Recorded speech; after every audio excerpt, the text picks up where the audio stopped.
కర్నూలు జిల్లా కోసిగి మండలం వందగలులో హైటెన్షన్ వాతావరణం నెలకొంది. గ్రామస్తులు మూకుమ్మడిగా ఆ స్కూల్పై దాడికి ప్రయత్నించారు. సమాచారం తెలుసుకున్న పోలీసులు సంఘటన స్థలానికి చేరుకుని అదుపు చేసేందుకు ప్రయత్నించారు. పోలీస్ జీపులో ఉన్న పీఈటీని లాక్కొని కొట్టేందుకు ఆ ఊరి గ్రామస్తులు విశ్వ ప్రయత్నాలు చేశారు. ఓ వ్యక్తి అయితే ఏకంగా పోలీస్ జీపైకి ఎక్కి వీరంగమే సృష్టించాడు. ఈ సీన్ చూసిన వారికి యాక్షన్ సినిమాలు గుర్తు రాక మానవు. ఇదిలా ఉండగా ఆ స్కూల్లో పాఠాలు చెప్పడానికి వచ్చిన ఉపాధ్యాయులు భయం గుప్పెట్లో మీ ఊరికి మీకు దండాలు అంటూ చేతులెత్తి మొక్కుతూ వెళ్లిపోయారు. ఈ విషయంపై ఆ ఊరి గ్రామస్తులు తెలిపిన వివరాలు ఇలా ఉన్నాయి. ప్రభుత్వ పాఠశాలలో 10వ తరగతి చదువుతున్న విద్యార్థిని కనిపించకుండా పోవడంతో విద్యార్థిని తల్లిదండ్రులు గ్రామస్తులు ఆ విద్యార్థిని ఆచూకీ కోసం గాలిస్తున్నట్లు వెల్లడించారు.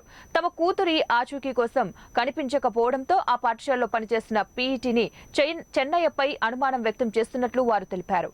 విద్యార్థులకు విద్యా బుద్ధులు నేర్పించవలసిన ఉపాధ్యాయులే ఇలాంటి వాటికి పాల్పడితే ఎట్లా అంటూ ఆ ఊరి గ్రామస్తులు ఆరోపణలు చేశారు. Kowthalam SI Narendra Kumar Reddy missing case నమోదు చేసి గాలిస్తున్నారు. పూర్తి వివరాలు ఇంకా తెలియాల్సి ఉంది.